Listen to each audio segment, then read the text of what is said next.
Excerpt from How We Made the First Flight by Orville Wright.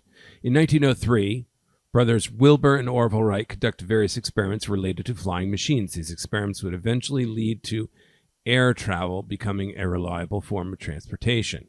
During the night of December 1903, a strong wind blew from the north. When arose the morning of the 17th, the puddles of water which had been standing about camp since the recent rains were covered with ice. The wind had a velocity of 10 to 12 meters per second, 27 miles per hour. We thought it would die down before long, so remained indoors. But when 10 o'clock arrived, the wind was still brisk.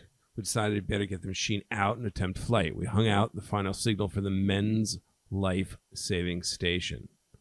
We thought that by factoring the flying into a strong wind, there ought to be no trouble in launching it from the level ground about camp. We realized the difficulties of flying in so high a wind, but we estimated the added dangers in flight would be partly compensated for by the slower speed landing.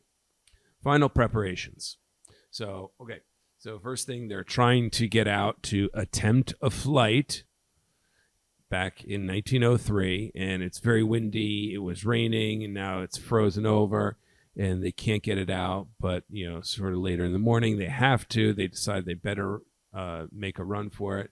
And they put out a life-saving sign suggesting there's risk, but they point out the risk might not be as bad as they expect because although there's more wind, they'll be going at a slower speed. This passage is a narrative written in the first person, plural, we, not I. Usually we see I's for narratives. This is the first person plural, we. And it's broken into section headers with bold section headers. Final preparations, audacity and calculation, and flight. So these will be the sort of section ideas that you should be able to pull out from the text. They almost give it to you in the bold type. So they had some trouble making the attempt, but they decided to and take the risk and do it. So I guess the next section is going to be final preparations, then the audacity calculation, and then finally flight. So, let's go ahead. Paragraph 2.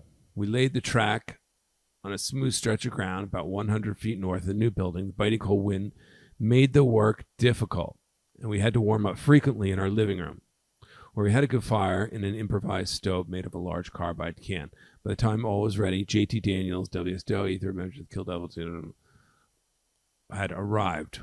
We had a Richard hand anemometer, which measured the velocity of the wind. Measurements made just before the starting the first flight, velocities of up to 27 miles per hour. So not a ton of new information there. We just get a lot of details about their final preparations before they go out. Paragraph 4, audacity and calculation. Wilbur, having used his turn in the unsuccessful attempt on the 14th, the right to the final trial belonged to me. So they're swapping the opportunity to make the first flight. After running the motor a few minutes to heat it up, I realized the wire that held the machine to the track, and the machine started forward in the wind. Wilbur ran at the side of the machine, holding the wing to balance it. Unlike the start on the 14th, the track, facing a 27-mile wind, started very slowly. Wilbur was able to stay with it till it lifted from the track after a 40-foot run. One of the life-saving men snapped the camera for us, taking a picture just as the machine had reached the end of the track and risen to a height of about 2 feet.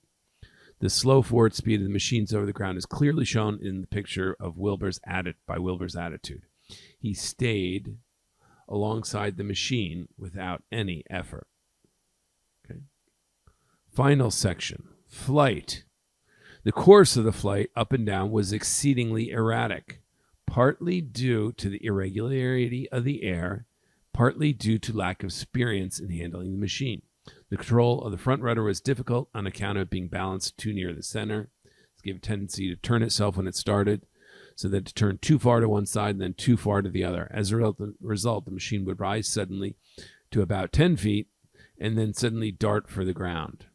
A sudden dart, when a little over 100 feet from the end of the track and over a little 120 feet from the point at which it rose into the air, ended the flight.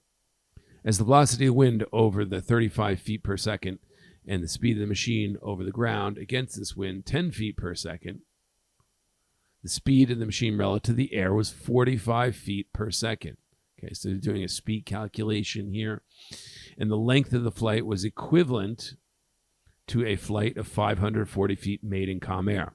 Okay, so it wasn't 540 feet. It was quite a bit less, I guess. This flight lasted only 12 seconds, but it was nevertheless the first flight in the history of the world in which a machine carrying a man had raised itself by its own power into the air in full flight, had sailed forward without reduction of speed, and had finally landed at a point as high as that from which it started.